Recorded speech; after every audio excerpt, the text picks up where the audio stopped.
مادرم امید داشت که وقتی به اون مدرسه برم حالم خیلی بهتر میشه و حال و هوام کاملا عوض میشه و دوستای جدیدی پیدا میکنم.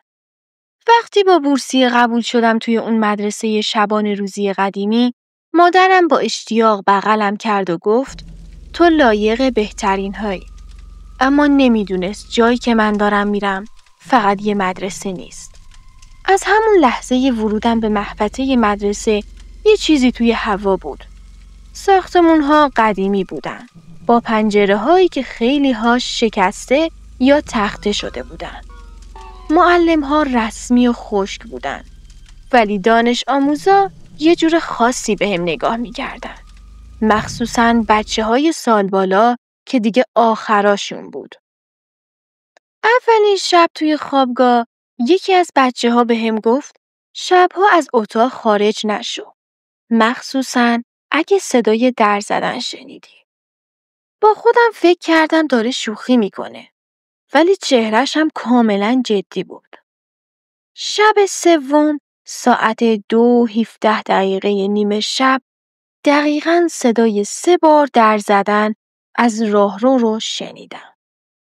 صدا خیلی آروم بود ولی انگار به ذهنم نفوذ میکرد. بلند نشدم. فقط چشمامو بستم و گوش دادم. صدای پچ‌پچی از بیرون اومد. انگار کسی داشت با خودش حرف میزد. یا با یه نفر دیگه. ولی توی راهرو فقط سایه یه نفر بود.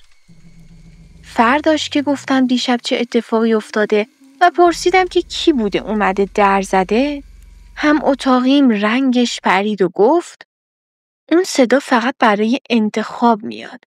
حالا دیگه نوبت توئه. از اون شب به بعد صداها بیشتر شدن. سایه ها واضح تر. اون شب یه خواب عجیب دیدم. توی خواب می دیدم توی یه راهروی تاریک گیر کردم و یه دختر بچه با یونیفرم مدرسه بدون صورت از ته راهرو صدام می زد. بعد از اون خواب عجیب صبح با تپش قلب از خواب پریدم. هم اتاقی هم خواب بودن، اما یه چیز عجیبی توی اتاق بود. روی آینه بخار گرفته روبرو با انگشت یه چیزی نوشته شده بود. متنی که نوشته شده بود این بود: تو دیده شدی. دستم لرزید. سعی کردم پاکش کنم. ترسیده بودم و خودم میگفتم حتما یه شوخی مسخره است که یکی از بچه‌ها میخواد کنه. ولی نوشته پاک نمیشد. حتی بخار آینه از بین نرفت. اما اون جمله هنوز اونجا بود. انگار هک شده بود. سر کلاس ریاضی خیلی به فکر فرو رفته بودم. توی دفترم وسط نوشته هام ناخودآگاه با خودکار نوشتم نمیتونم فرار کنم. اون روز بعد از ظهر یکی از دخترها که اسمش الینا بود یواش اومد سراغم و بهم گفت دیشب صدات کردم. دیدمت اونجا. ولی بیدار نشدی. هیچی هم نگفتی بهم. توی خواب راه میری؟ شایدم بیدار بودی و اونجا دیدمت. یهو ازش پرسیدم چی؟ کی؟ الینا دوباره گفت توی راهرو دیگه، کنار پنجره بلند. داشتی با یکی حرف میزدی. اما اصلا نمیدونم کی بود. فقط سایه‌ش رو میدیدم. بهش گفتم دیوونه شدی؟ ولی توی چشمهاش یه صداقت ترسناک بود. اون شب تصمیم گرفتم توی خوابگاه نخوابم. رفتم کتابخونه قدیمی که توی زیرزمین مدرسه بود. یه حس عجیبی اونجا داشتم. انگار صداها خفه میشن ولی پر از خاطره‌های فراموش شده است. لای کتاب‌ها یه دفترچه پیدا کردم. جلدش چرمی بود و قفلش شکسته بود. دفترچه پر از یادداشت‌های قدیمی بود. نوشته‌های یه دختر به اسم مارال. شنیده بودم که مارال سالها پیش توی همین مدرسه بوده و بعد از یه مدت یهو ناگهانی ناپدید میشه. آخرین جمله‌ای که توی دفترش نوشته بود این بود. صداها به من گفتن حقیقت رو نگم. ولی اگه کسی اینو پیدا کرد، اون سایه مال خودش نیست. مال کسیه که هیچ وقت مدرسه رو ترک نکرد. هر چقدر اینا رو به کسی بگی، هیچ کس باور نمیکنه. اون شب برای اولین بار دیدمش. پشت پنجره راهروی جنوبی. یه دختر با لباس بلند مدرسه. صورت نداشت، ولی موهاش خیس بود. فقط وایستاده بود و نگاه میکرد. نه حرکت میکرد، نه صدایی میداد. ولی حس کردم که ذهنمون میخونه. صبح وقتی قضیه رو به مدیر گفتم، فقط با لبخند گفت باشه درسته، هر چی شما بگین من قبول میکنم. کم کم داری عادت میکنی. همه بچه‌های خاص بالاخره اونو میبینن. با شنیدن این حرفاش وحشت کردم. یعنی چی؟ اینجایی که من اومده بودم، اینجا آخه کجاست؟ اونجا بود که فهمیدم این مدرسه یه جورایی انتخاب شده ها رو جمع میکنه. کسایی که یه پیوند با دنیای دیگه دارن و من بدون اینکه بدونم یکی از اونا بودم. شب بعد الینا از خوابگاه رفت بیرون. دنبالش رفتم. وارد یه راهروی متروکه شد که اصلا توی نقشه مدرسه نبود. ته راهرو یه در آهنی بود با قفل زنگ زده. الینا گفت باید بریم تو چون اون منتظر ماست.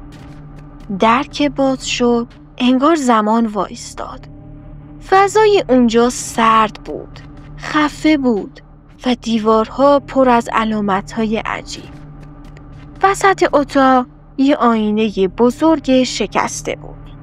ولی توی هر تیکه شکسته چهره‌های متفاوتی از خودم رو می‌دیدم. بعضیاشون ترسیده بودن، بعضیا لبخند می‌زدن و یکیشون از همه عجیب‌تر بود. چشماش کاملاً خالی بود. پشت آینه یه سایه بلند ایستاده بود. همون دختر، ولی این بار با یه لبخند کشیده. الینا عقب رفت و گفت اون الان انتخابتو تایید کرده. بعد آینه شکست و صدای جیغ توی کل سالن پیچید. اون لحظه که آینه شکست حس کردم صدای جیغ از درون ذهنم میاد، نه از بیرون. انگار چیزی توی سرم ترکید. چشمامو که باز کردم دیدم توی یه اتاق دیگم. هیچ نشونی از الینا یا اون آینه نبود. اتاق کاملا تاریک بود با دیوارهای سنگی و پر از نم.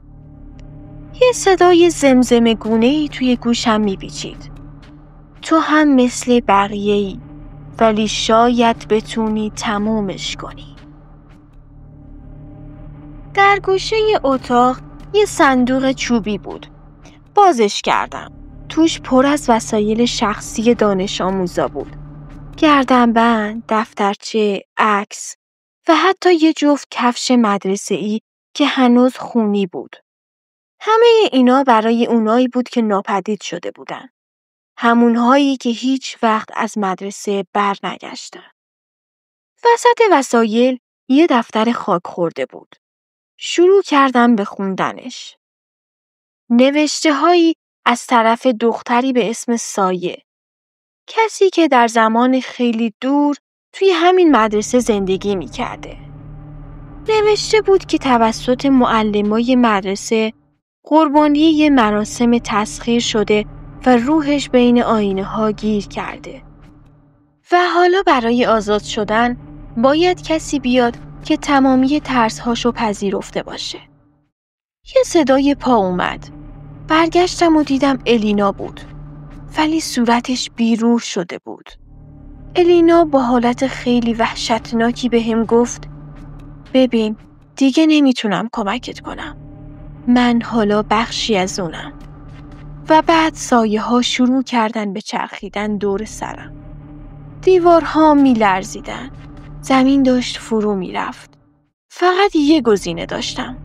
باید آینه اصلی رو پیدا میکردم و سایه رو از درون اون بیرون میکشیدم. از یه راهروی باریک و پرپیچ و خم گذشتم. صدای گریه و خنده همزمان توی فضا پیچیده بود. تا رسیدم به یه اتاق بزرگ با یه آینه سالم وسطش. آینه می درخشید. یه آینه طلایی خیلی زیبا. وقتی نزدیک شدم دیدم تصویر خودم نیست، بلکه همون دختر قدیمیه، یعنی سایه. سایه توی آینه بود و با چشمایی پر از درد بهم نگاه می‌کرد. اون لحظه فقط یه جمله گفت: اگه واقعاً می‌خوای تمومش کنی، باید جاشو بگیری. یه نور شدید توی چشمام خورد و دیگه چیزی یادم نمی‌اومد. چند روز بعد توی دفتر مدرسه یه عکس قدیمی دیدم از کلاس بچه‌ها. همون سالی که مدرسه ساخته شده بود. یه دختر وسط عکس وایستاده بود که صورتش واضح نبود. ولی لباسش همونی بود که الان تن من بود. الینا هیچ وقت پیدا نشد. بقیه گفتن فرار کرده. ولی من میدونم اون الان کجاست. و من هر شب وقتی توی آینه به خودم نگاه میکنم، یه سایه پشت سرم وایستاده. من دیگه متعلق به اونجا بودم. مرسی که تا انتهای این داستان ترسناکم همراه من بودید. یادتون نره حتما برای حمایت از ما سابسکرایب بکنین و ویدیو رو لایک کنین و نظراتتون رو برای من حتما کامنت کنید. هر پیشنهاد یا انتقادی دارید حتما برام بنویسید. خیلی خوشحال میشم که بخونمشون. و داستان‌های ترسناک و روایت‌های واقعیتون رو حتما به کانال تلگرام ما ارسال کنید. آیدی که روی صفحه مشاهده می‌کنید و داخل کپشن هم نوشته شده آیدی کانال تلگرام ماست. مرسی که تا انتهای داستان همراه منین. خیلی دوستتون دارم. خدا نگهدار.